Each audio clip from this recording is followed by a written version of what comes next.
Κατερίνα, είσαι έτοιμη? Ξεκινήσουμε ομιλία. Icarus είναι εταιρεία, είναι πρόγραμμα, είναι project. Το Icarus είναι ένα project ευρωπαϊκό. Ναι. Και σε χρηματοδοτούμενο δηλαδή. Χρηματοδοτούμενο από την Ευρωπαϊκή Επιτροπή. Λίγο πιο κοντά το μικρόφωνο. Από την Ευρωπαϊκή Επιτροπή. Ωραία. Και είναι μόνο στην Ελλάδα ή έχετε και άλλες χώρες μαζί? Είναι πολλές χώρες μαζί μας σε αυτό το έργο και θα δούμε όλες τις λεπτομέρειες λίγο στην παρουσίαση. Μία επανδρομένα αεροσκάφη πάντως για αγροτικό τομέα, γεωργία, περιβάλλον δεν έχω ξανακούσει. Ξέρεις, πιο πολύ πολεμικό μου ακούγεται αυτό. Οπότε περιμένουμε να δούμε τι ωραία πράγματα κάνετε και χαίρομαι πάρα πολύ που έχουμε άλλη μια γυναίκα κοντά μας από τις λίγες που έχουν εμφανιστεί μέχρι σήμερα και χθες και σήμερα στον χώρο της τεχνολογίας και μάλιστα η δεύτερη στον χώρο της γεωργίας. Είχαμε και χθες την φίλη την Καλλιόπη με το άλλο project το οποίο κάνει πολύ σπουδαία πράγματα. Περιμένουμε και εσένα τα δικά σου. Τέλεια. Καλή ομιλία. Πάρα πολύ. Καλή σας ημέρα. Καλή σας ημέρα. Καλώς ήρθατε στην παρουσίαση Icarus. Το όνομα μου είναι Κατερίνα Κασιμάτη από το Γεωπονικό Πανεπιστήμιο Αθηνών, μεταδοκτορική συνεργάτη στο Πανεπιστήμιο και υπεύθυνη του project του Icarus για όλη την Ευρώπη. Το Γεωπονικό Πανεπιστήμιο είναι ο συντονιστής αυτού του προγράμματος και θα δούμε σε λίγο όλες τις λεπτομέρειες.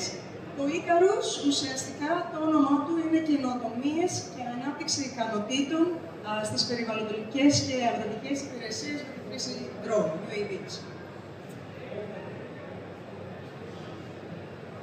Θα δούμε λίγα πράγματα πώς ξεκίνησε η ιδέα αυτού του project και τι προσπαθούμε να κάνουμε σε αυτό το project.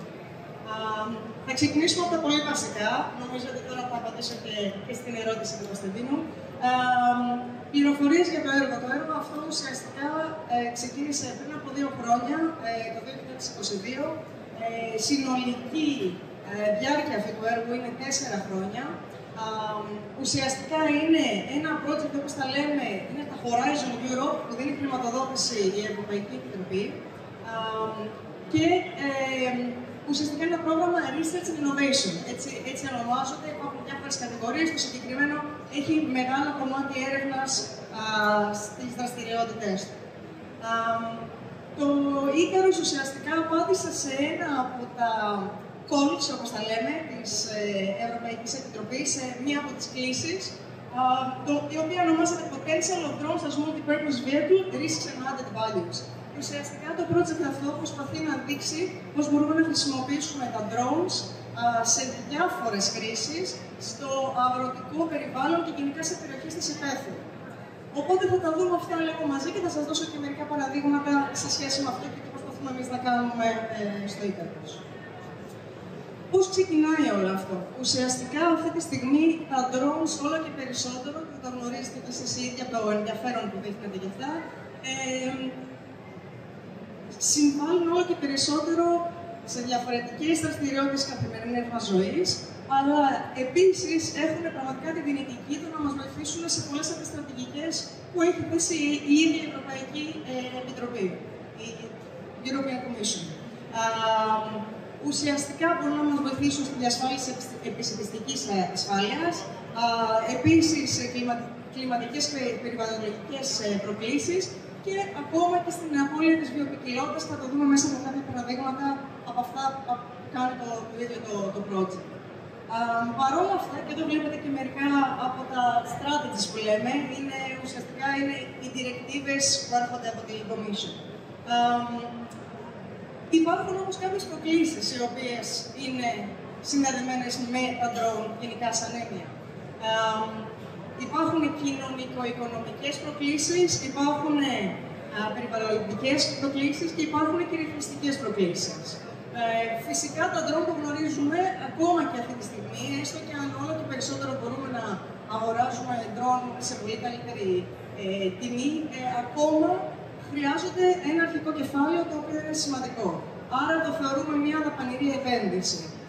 Επίσης, φυσικά για να χρησιμοποιείς τα drones πρέπει να έχεις κάποια ειδική άδεια. Άρα αυτό μας πάει στο δεύτερο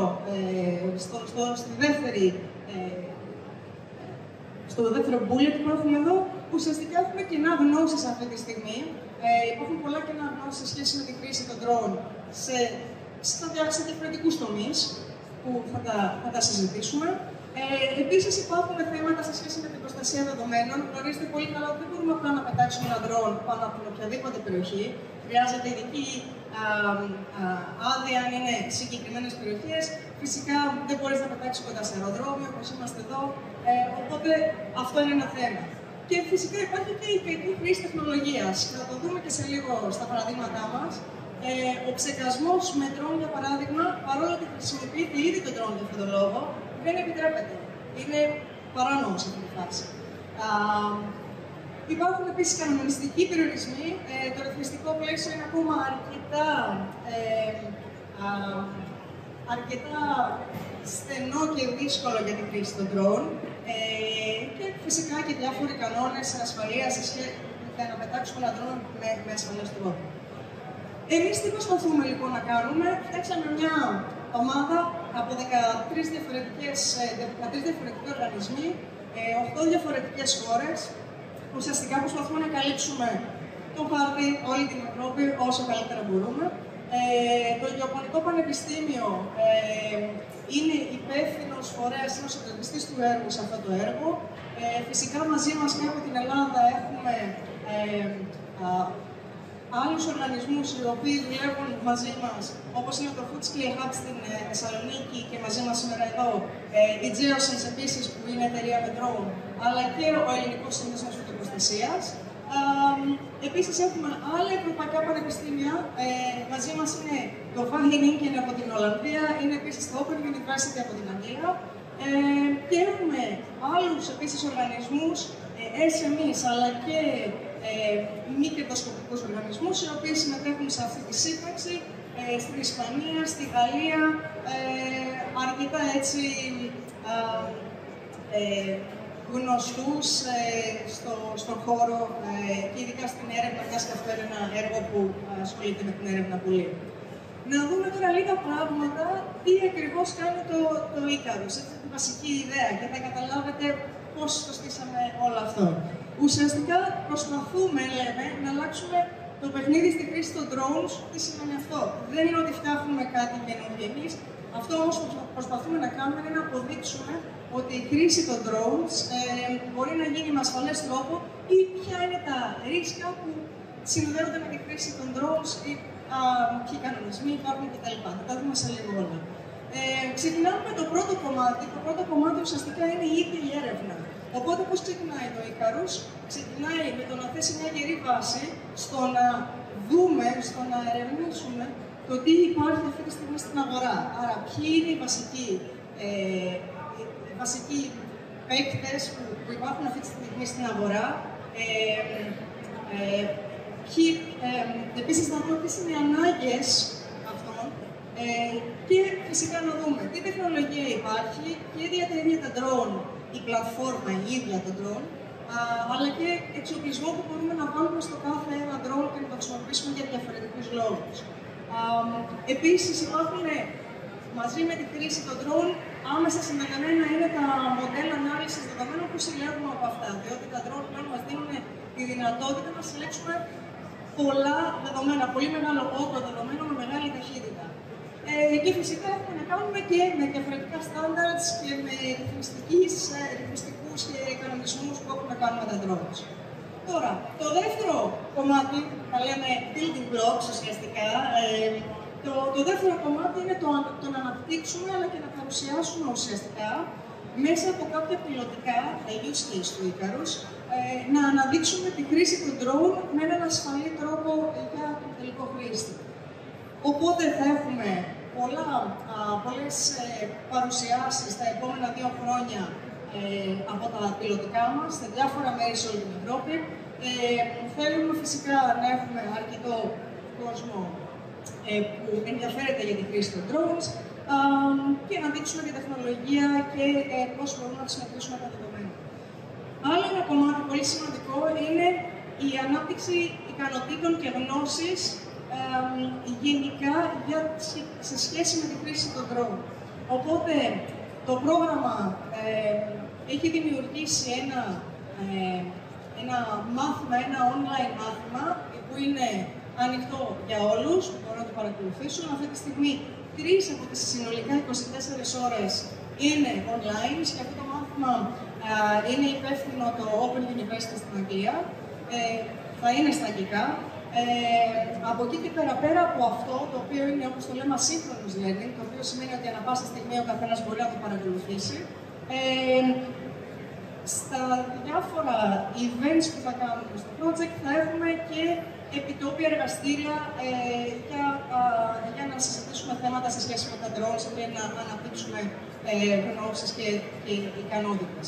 Και το τελευταίο κομμάτι, το scale-up, είναι ουσιαστικά το να διαχύσουμε τη γνώση παραπέρα και να κλιμακώσουμε, όπως το λέμε στα ελληνικά, όλες τις δραστηριότητες, να δημιουργήσουμε, αν είναι δυνατόν, ένα ευρωπαϊκό δίκτυο που ενδιαφέρεται για τα drones και μέσα σε αυτό έχουμε και κάποια open call, τα οποία θα συζητήσω προς το τέλος της παρουσίασής μου, στα οποία θα χρηματοδοτήσουμε 20 μικρότερα project μέσα από το συνολικό ποσό που έχει λάβει το Icarus από την Commission. Άλλο ένα κομμάτι φυσικά είναι το να φτιάξουμε μοντέλα επιχειρησιακά, αλλά και governance. Οι βασικοί στόχοι ουσιαστικά είναι για το Icarus να διερευνήσει τις ευκαιρίες και να παρέχει μια ολοκληρωμένη και συνδεμένη περιγραφή των δυνατοτήτων αλλά και των επιπτώσεων των drone ως οχήματα πολλαπλών χρήσεων. Ουσιαστικά αυτό εμείς το εξετάζουμε σε συγκεκριμένες εφαρμογές στη γεωργία, αλλά γενικά σε περιοχές της υπαίθρου και σε δασικές περιοχές επίσης. Επίσης, εδώ μπορούμε να δούμε όλη την ιδέα. Οπότε, αυτό το σχήμα τι μας δείχνει, ότι ξεκινάμε από μια βάση που είναι το landing pad του project μας, και εκεί υπάρχουν τα διαφορετικά πιλωτικά που έχουμε σε όλη την Ευρώπη. Από αυτές τις διαφορετικές εφαρμογές, κοιτάμε τι συμβαίνει αυτή τη στιγμή στην αγορά, άρα καταλαβαίνουμε λίγο, έχουμε μια βασική γνώση, και στη συνέχεια το drone μας, που είναι το project,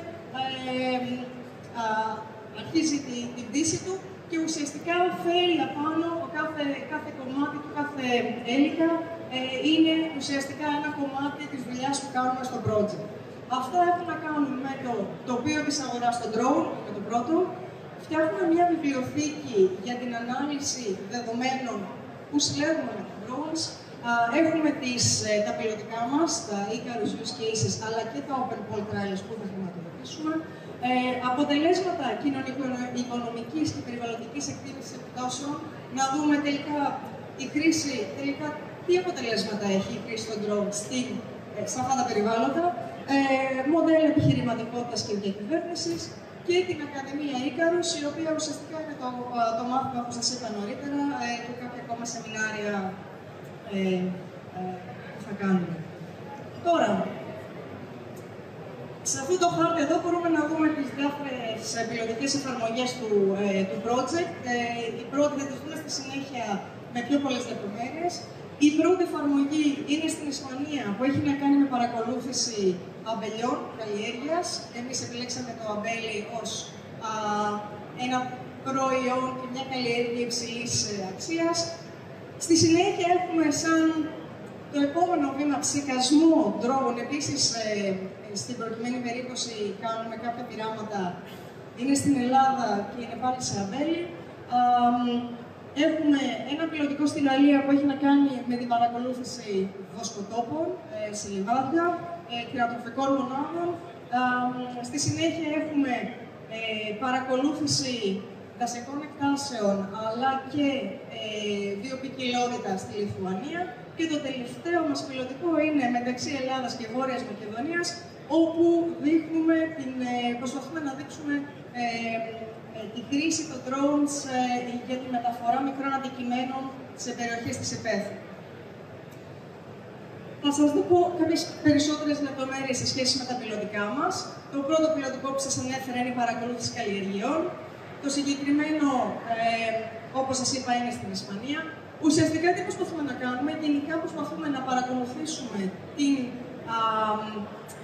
να φτιάξουμε μια αυτοματοποιημένη λύση, ώστε να παρακολουθούμε την καλλιέργειά μας από ψηλά και να κάνουμε ανίχνευση ασθενειών με τη βοήθεια των drone, φυσικά με βοήθεια RGB και multispectral cameras, πολυφασματικής κάμερας.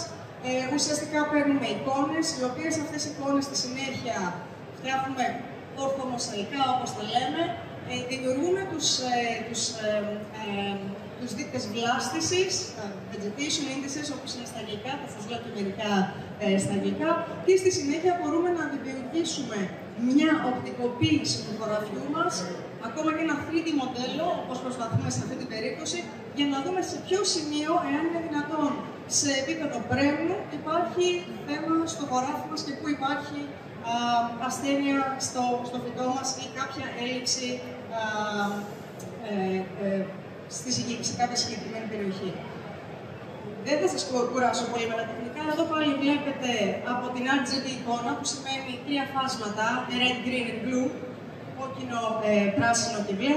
Στη συνέχεια, πώς κάνουμε τους δείκτες βλάστησης, βλέπετε διαφορετικές εικόνες. Και ουσιαστικά, αυτό ήταν ένα βίντεο, εδώ δεν παίζει τώρα, αλλά δεν πειράζει. Ουσιαστικά, όπως περνάει το drone από πάνω, ουσιαστικά μπορούμε να δούμε σε 3D πώς φαίνεται το αμπέλι. Η επόμενη πιλωτική εφαρμογή είναι στην Ελλάδα, όπως σας είπα, για τα ψεκαστικά drone. Σε αυτό το σημείο να πω ξανά και να το τονίσω ότι οι ψεκασμοί δεν επιτρέπονται ακόμα. Και όχι μόνο στην Ελλάδα, δεν επιτρέπονται ψεκασμοί σε ευρωπαϊκό επίπεδο. Στην περίπτωση μας κάνουμε ψεκασμούς, είναι καθαρά για ερευνητικούς λόγους και είναι μόνο με νερό και ταρταζίνη, η οποία είναι ένα χρωστικό που βάζουμε και στα φαγητά ακόμα, οπότε δεν υπάρχει κανένα πρόβλημα για να το φάμε, είναι βρόσιμο. Εμείς προσπαθούμε να κάνουμε μέσα από αυτό το πιλωτικό μια σύγκριση των συμβατικών μεθόδων με μεθόδους ψεκασμού με drone.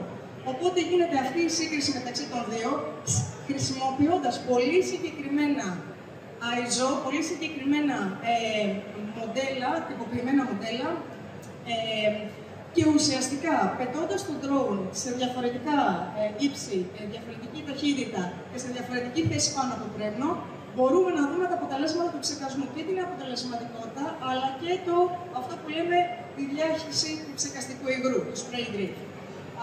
Στα συγκεκριμένα πειράματα, αυτά γίνονται στον αμπελώνα του γεωπονικού, το οποίο είναι πολύ κοντά εδώ, είναι ένας πειραματικός αμπελώνας του Πανεπιστημίου μας.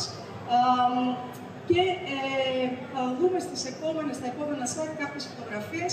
Ουσιαστικά θέτουμε κάποια ειδικά χαρτιά, τα οποία είναι ευαίσθητα στο νερό, άρα με το που πέσουν μικρά στα γονίδια από το ψεκαστικό μας, κατευθείαν βλέπουμε μέχρι ποιο σημείο έχει φτάσει ο ψεκασμός με τον drone. Αυτά εμείς τα βάζουμε και στο πάνω κομμάτι των πρέμνων, στα υψηλά στρώματα των φύλων, και στα ενδιάμεσα και στα πιο κάτω στρώματα. Και ουσιαστικά μπορούμε να καταλάβουμε πόσο αποτελεσματικός είναι ο ψεκασμός μέχρι και σε πιο χαμηλά σημεία στο φυτό. Έχουν γίνει και κάποιοι δολωματικοί ψεκασμοί, που σημαίνει είναι σε πειραματικό στάδιο με ειδική άδεια του Υπουργείου Αγροτικής Ανάπτυξης σε άλλες καλλιέργειες, σε συνεργασία με τον ΕΣΥΦ στο πλαίσιο του Ίκαρους. Τώρα εδώ θα δούμε λίγο από τα αποτελέσματα. Ουσιαστικά, να σας τα πω έτσι σύντομα, τα αποτελέσματα δείχνουν ότι ο ψεκασμός με drone φαίνεται να είναι αρκετά αποτελεσματικός, ίσως και πιο αποτελεσματικός από τα συμβατικά μέσα, με την τουρμπίνα, για παράδειγμα, που περνάει μέσα διάμεσα από τις γραμμές. Και φαίνεται επίσης, η πράσινη γραμμή είναι τα συμβατικά μέσα, ενώ οι άλλες δύο είναι με τον drone. Φαίνεται επίσης ότι η διάχυση, το spray drift, είναι πολύ μικρότερο στην περίπτωση του drone, το οποίο ήταν πολύ ενδιαφέρον σαν αποτέλεσμα.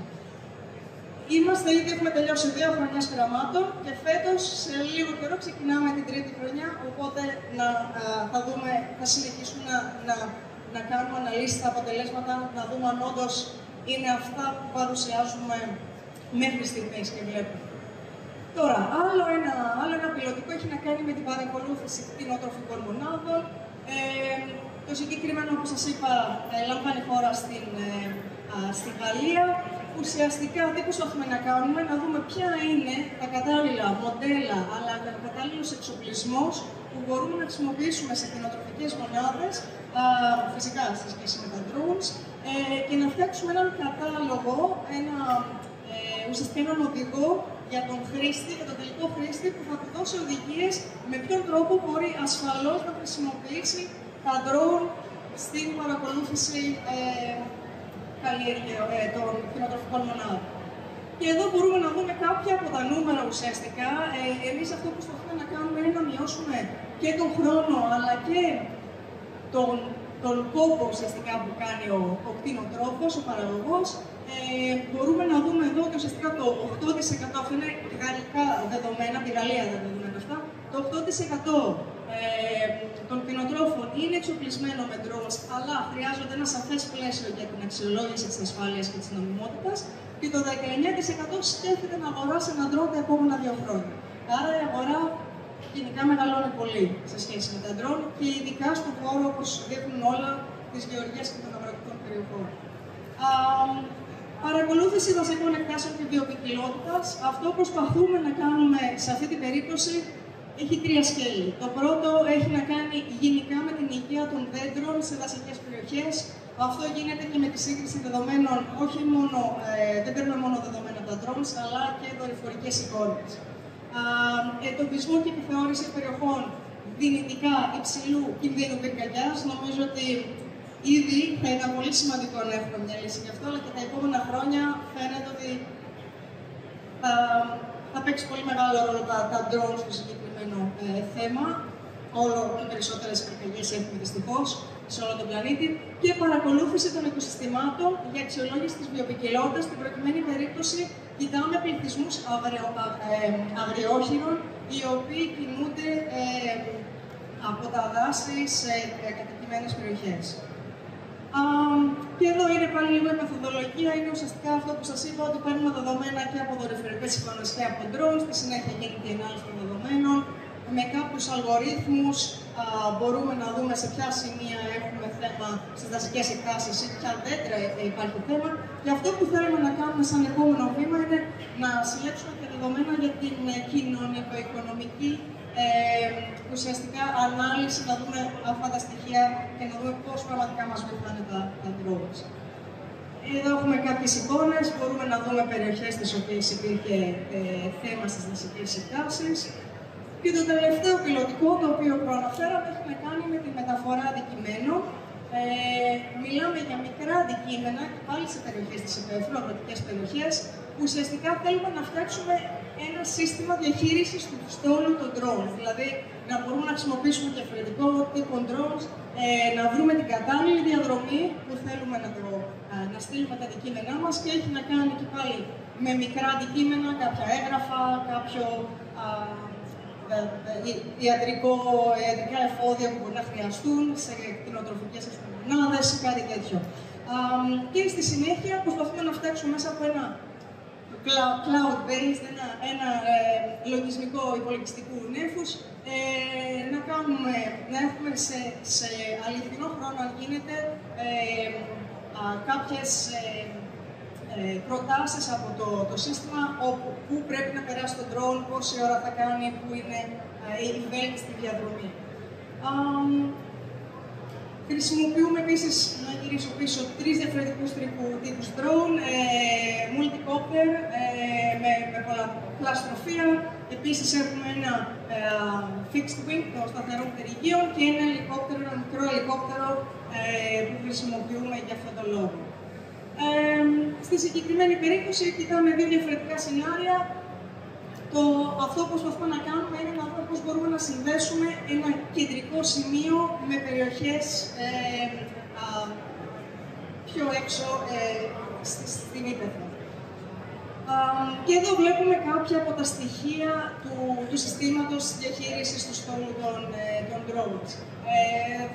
Θα φτιάξουμε να έχουμε κάποια εγγραφή του χρήστη, να έχει πρόσβαση ανάλογα με τον ρόλο του κάθε χρήστης, να μας δείχνει το εξωματικό προφίλ, πληροφορίες σε σχέση με τον καιρό και κάποια άλλα στοιχεία για την βέλτιστη διαδρομή που μπορεί να χρησιμοποιήσει τον drone για να μεταφέρει μικρά αντικείμενα. Και ξανακλείνω όλη αυτή την ενότητα που έχει να κάνει με τις διάφορες χρήσεις και με τα πιλωτικά του Icarus, η οποία ουσιαστικά δεν είναι μόνο αυτά τα 5 που βλέπετε που συζητήσαμε τώρα, και βλέπετε Στη συγκεκριμένη φωτογραφία κάποια ερωτηματικά. Αυτά τα ερωτηματικά λοιπόν είναι το Open Call, το οποίο έχει το Icarus, το οποίο ένα μεγάλο μέρος του budget, 1 εκατομμύριο από τα 6 που είναι το συνολικό project, θα δίνουμε σε μικρότερα project, σε εταιρείες ή σε άλλους φορείς που ενδιαφέρονται να κάνουν έρευνα σε σχέση με τα drone. Είτε να χρησιμοποιήσουν οι ίδιοι τα drone, να παράξουν κάποια μοντέλα διαχείρισης δεδομένων από τα drone, είτε να χρησιμοποιήσουν υπάρχοντα στην βιβλιοθήκη του Icarus και να τα εξελίξουμε ένα βήμα παραπέρα μαζί. Οπότε να γίνετε, όσοι ενδιαφέρεστε, μέλος αυτής της προσπάθειας. Οπότε, όπως σας είπα, είναι γύρω στο 1 εκατομμύριο, λίγο παραπάνω μάλιστα από 1 εκατομμύριο. Ήδη έχουν ξεκινήσει τα πρώτα project, τα sub-project, που τρέχουν, τα open calls. Δίνουμε μέχρι 50.000 σε τρίτους φορείς για τα pool open calls, είναι δύο διαφορετικοί τύποι. Τα pool είναι ουσιαστικά για να δοκιμάσουν τα μοντέλα που δημιουργούμε εμείς και 60.000 ευρώ για να γίνει έρευνα και να δημιουργήσουμε μαζί καινούργια μοντέλα επίσης και δεδομένα φυσικά. Συνολικά 20 στον αριθμό τους και αυτή τη στιγμή μέχρι και τις 7 Μαΐου είναι το τρίτο Open Call ανοιχτό. Το καλοκαίρι θα ανοίξει και το τέταρτο και τελευταίο, οπότε εάν ενδιαφέρεστε, βιαστείτε, προλαβαίνετε. Και λίγα πράγματα για το κλείσιμο. Είμαστε και πολύ ωραία στο χρόνο, το βλέπω. Τι προσπαθεί να κάνει ουσιαστικά το Icarus. Δεν προσπαθούμε να δημιουργήσουμε καινούργια τεχνολογία σε σχέση με τα drone, αλλά προσπαθούμε να αναδείξουμε μέσα από την έρευνα το τι συμβαίνει σε αυτό το τομέα. Θα θέλαμε σαν τελικό αποτέλεσμα του project, όλα τα ευρωπαϊκά προγράμματα έχουν αυτόν το ρόλο στο τέλος τους, είναι το επιθυμητό αποτέλεσμα, να δούμε αν μπορέσουμε να αλλάξουμε το ρυθμιστικό πλαίσιο για τη χρήση των drone, ώστε να γίνονται με ασφαλή τρόπο η χρήση τους και ειδικά στο περιβάλλον, σε γεωργικά περιβάλλοντα και σε περιοχές της υπαίθρου. Φυσικά η κοινή αγροτική πολιτική είναι ένα από αυτά, οπότε να δούμε πώς μπορούμε να επηρεάσουμε αποφάσεις και κανονισμούς, στρατηγική της βιοποικιλότητας, στόχοι της Ευρωπαϊκής Ένωσης για βιώσιμες μεταφορές και συνδεσιμότητα και επίσης για την βελτίωση των δεξιοτήτων και την προώθηση της διαβίου μάθησης στις αγροτικές περιοχές, μιας και γνωρίζετε ότι είναι ακόμα και σήμερα οι πιο φτωχές περιοχές σε όλη την Ευρώπη. Με αυτό κλείνω την παρουσίασή μου. Σας ευχαριστώ πολύ και θα είμαι χαρούμενη να απαντήσω οποιαδήποτε ερώτηση έχετε. Ευχαριστούμε, Κατερίνα. Ερωτήσεις, έχουμε κάτι? Κάποια ερώτηση? Όχι. Ξέρω, υπάρχει ερώτηση. Ωραία. Λοιπόν, δυσκολίες, εκπλήξεις δυσάρεστες που έχουν εμφανιστεί κατά τη διάρκεια της εκπόνησης. Ξέρω ότι είναι τετραετές τουλάχιστον. Είναι τετραετές το πρόγραμμα. Κάτι το οποίο ξέρεις, σας έχει εκπλήξει ευχάριστα ή δυσάρεστα? Η έκπληξη δεν είναι πάντα δυσάρεστη. Δυσκολίες ιδιαίτερες δεν θα πω ότι έχουμε βρει στο δρόμο μας μέχρι στιγμής. Υπάρχει πάρα πολύ ενδιαφέρον. Μία από τις εκπλήξεις που έχουμε έχει να κάνει πολύ με τη χρήση των drone για τον ψεκασμό. Και γι' αυτό και εγώ στην παρουσίασή μου το λέω πάντα εκεί στην αρχή και στο τέλος ότι ακόμα τα drone δεν επιτρέπεται από λόγους κανονισμού. Ήταν η δεύτερη ερώτησή μου. Για ποιο λόγο, τι ακριβώς σημαίνει? Θεωρείται αεροψεκασμός ο οποίος δεν επιτρέπεται στην Ευρώπη, επιτρέπεται μόνο κάτω από ειδική άδεια. Και στην Ελλάδα πρέπει να γίνει σε συνεργασία με το Υπουργείο Αγροτικής Ανάπτυξης στην προηγούμενη περίπτωση. Και επιτρέπεται μόνο σε συγκεκριμένες περιοχές, σε πολύ επικλινή εδάφη. Προς αποφυγή, δηλαδή γιατί απαγορεύεται αυτό το να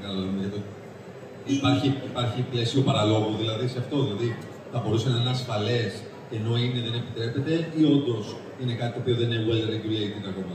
Ακόμα νομίζω ότι δεν έχουμε φτάσει στο σημείο να γίνει η σωστή ρύθμιση του συγκεκριμένου θέματος. Και μας λείπουν πολλά δεδομένα από την πλευρά της έρευνας για να δείξουμε πώς μπορεί να γίνει με έναν ασφαλές τρόπο. Οπότε νομίζω ότι σε αυτό προσπαθούμε και εμείς να συμβάλλουμε με το πιλωτικό μας και υπάρχει πραγματικά πολύ ενδιαφέρον και στην Ελλάδα αλλά και στην Ευρώπη. Σε άλλα μέρη του κόσμου γίνεται ψεκασμός με drone, για παράδειγμα στην Κίνα γίνεται για αρκετά χρόνια ήδη. Νομίζω ότι τα επόμενα χρόνια θα υπάρξει μια αλλαγή σε αυτό. Αν όλα πάνε καλά και αυτό το ποιοτικό φανεί ότι πραγματικά έχει προσθέμενη αξία. Νούμερο 1, μπορείς να μας πεις έτσι επιγραμματικά ποια θα ήταν η προσθέμενη αξία να γυρίσουμε και να επιβοτάρουμε πάρα πολλές ενέργειες που κάνουμε σήμερα χειρονακτικά, θα έλεγα, με το χειρισμό πλέον drones. Πέρα, προφανώς το κόστος είναι κάτι πολύ σημαντικό, όπως επίσης και η χειρονακτική εργασία. Δηλαδή, κάνεις reskill έναν άνθρωπο για να κάνεις upgrade τη ζωή του, έτσι. Αλλά πέρα από αυτό, υπάρχουν κάποια σημαντικά ωφέλη που χρειάζεται να μοιραστούμε. Αυτά ακριβώς προσπαθούμε και εμείς να δούμε μέσα από την έρευνα. Κοινωνικά ωφέλη, οικονομικά ωφέλη, ακόμα και περιβαλλοντικά ωφέλη. Όλα αυτά τα κοιτάμε με δεδομένα επίσης, το προκειμένου στο συγκεκριμένο πρόγραμμα. Πιστεύω ότι θα ανοίξει σίγουρα η αγορά, θα λύσει σίγουρα τα χέρια των αγροτών. Σίγουρα όμως θα πρέπει να γίνουν όλες αυτές οι δραστηριότητες με πολύ προσοχή, γιατί και πάλι πάντα η αλήθεια είναι ότι οποιοδήποτε νέος εξοπλισμός έρχεται στα χέρια μας και το τρακτέρ και μας πήρε πολλά χρόνια, θέλει αρκετή προσοχή στην αρχή και να χρησιμοποιούνται τα πάντα με ασφάλεια. Ναι, η ρύθμιση είναι το πρόβλημα. Η ρύθμιση, ακριβώς. Η εφαρμογή των κανόνων ή η επιβολή ενδεχομένως για να γίνονται σωστά και αλλαγή νοοτροπίας πάρα πολλές φορές. Φυσικά. Και εδώ θέλω να κάτσω λίγο. Ενδεχομένως έχετε έρθει σε επαφή με αγροτικούς συνεταιρισμούς, γεωργούς, αγρότες κτλ. Πώς αντιδρούν στην έλευση της τεχνολογίας, στο κομμάτι ότι έλα μωρέ, αφού έτσι το έκανα εγώ μέχρι σήμερα, τι να κάνω τώρα και άσε τα drones, τι να πετάνε, εγώ θέλω να το βλέπω να ψεκάζω εγώ. Η αλήθεια είναι ότι έχουμε ακριβώς την αντίθετη αντιμετώπιση. Η παραγωγή... Από την παλιά γενιά, και από τις δύο ή από την νεότερη? Και από τις δύο γενιές. Σίγουρα οι νεότεροι είναι πολύ περισσότερο, ενδιαφέρονται πολύ περισσότερο στις νέες τεχνολογίες γενικά, όχι μόνο στα drones. Σίγουρα τα drones είναι αρκετά ελκυστικά για πολύ κόσμο αυτή τη στιγμή και για πολλές εφαρμογές. Και νομίζω ότι όλο και περισσότερα τα επόμενα χρόνια θα τα χρησιμοποιούν και θα αναμένουν και ήδη κάποιοι τα χρησιμοποιούν σε γεωργικές περιοχές. Καλύπτονται τα open calls τα οποία κάνετε τουλάχιστον με ελληνικό ενδιαφέρον ή υπάρχουν ακάλυπτες θέσεις και χρειάζεται περισσότερη ενίσχυση που να προωθήσουμε γενικότερα τον κόσμο να συμμετάσχει σε όλο αυτό, να επιχειρήσει? Να πω την αλήθεια, έχουμε αρκετή συμμετοχή μέχρι στιγμής, για το οποίο είμαστε πολύ χαρούμενοι. Νομίζω μόνο στο πρώτο open call είχαμε 55 αιτήσεις, ήταν ανοιχτό για 3 μήνες, 55 αιτήσεις και για το δεύτερο έχουμε 37-38. Αυτή τη στιγμή περιμένουμε να κλείσει το 3ο τον Μάιο. Δείχνει πολύ μεγάλο ενδιαφέρον και από όλη την Ευρώπη, θα έλεγα αρκετά από τον Ευρωπαϊκό Νότο, που γενικά είναι λίγο πιο πίσω στην εξέλιξη, και από την Ελλάδα, το οποίο είναι πολύ ενθαρρυντικό. Πολύ ενθαρρυντικό, ναι. Πολύ ενθαρρυντικό. Γιατί ειδικά στον πρωτογενή τομέα έχουμε πάρα πολύ μεγάλη απώλεια ταλέντου και θέληση στον νέο ανθρώπο να ασχοληθεί με αυτό, οπότε είναι εξαιρετικά σημαντικό που το λες.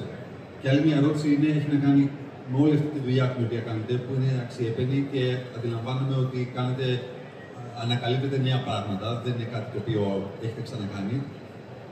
Θεωρείς ότι μπορεί να υπάρχει κάποια παράλληλη εφαρμογή αυτών που κάνετε πέραν του γεωργικού, αγροτικού τομέα κτλ. Δηλαδή, όλη αυτή η τεχνολογία που παράγεται, όλα αυτά τα insights τα οποία έρχονται, όλα αυτά τα δεδομένα τα οποία συλλέγετε, θεωρείς ότι παραπλεύρως μπορεί να υπάρχουν κάποια side benefits για άλλους κλάδους που μπορεί αυτό το πράγμα να χρησιμοποιηθεί? Για παράδειγμα, είδα drones που μεταφορά αντικειμένων.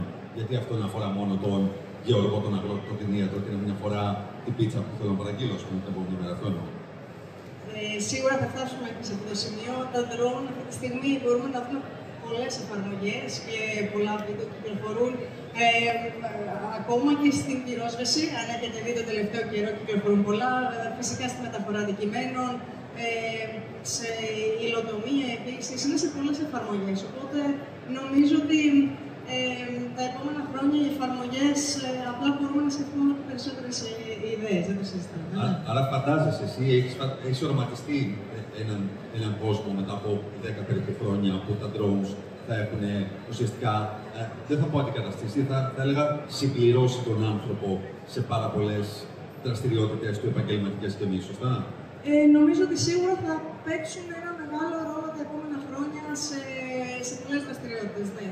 Δεν ξέρω αν θα αντικαταστήσουν, αλλά σίγουρα θα είναι ένα από τα κομμάτια τα επόμενα χρόνια τα οποία θα παίξουν πολύ σημαντικό ρόλο. Και νομίζω ότι η μαγική λέξη είναι συμπληρώνουν. Δηλαδή, να πω ότι ο άνθρωπος χωρίς την τεχνολογία δεν μπορεί να υπάρξει αυτή τη στιγμή. Η τεχνολογία μόνη της επίσης δεν μπορεί να υπάρξει. Οπότε άνθρωπος και τεχνολογία δημιουργούν ένα σύμπλεγμα το οποίο είναι, νομίζω, προς τη σωστή κατεύθυνση. Συμφωνώ.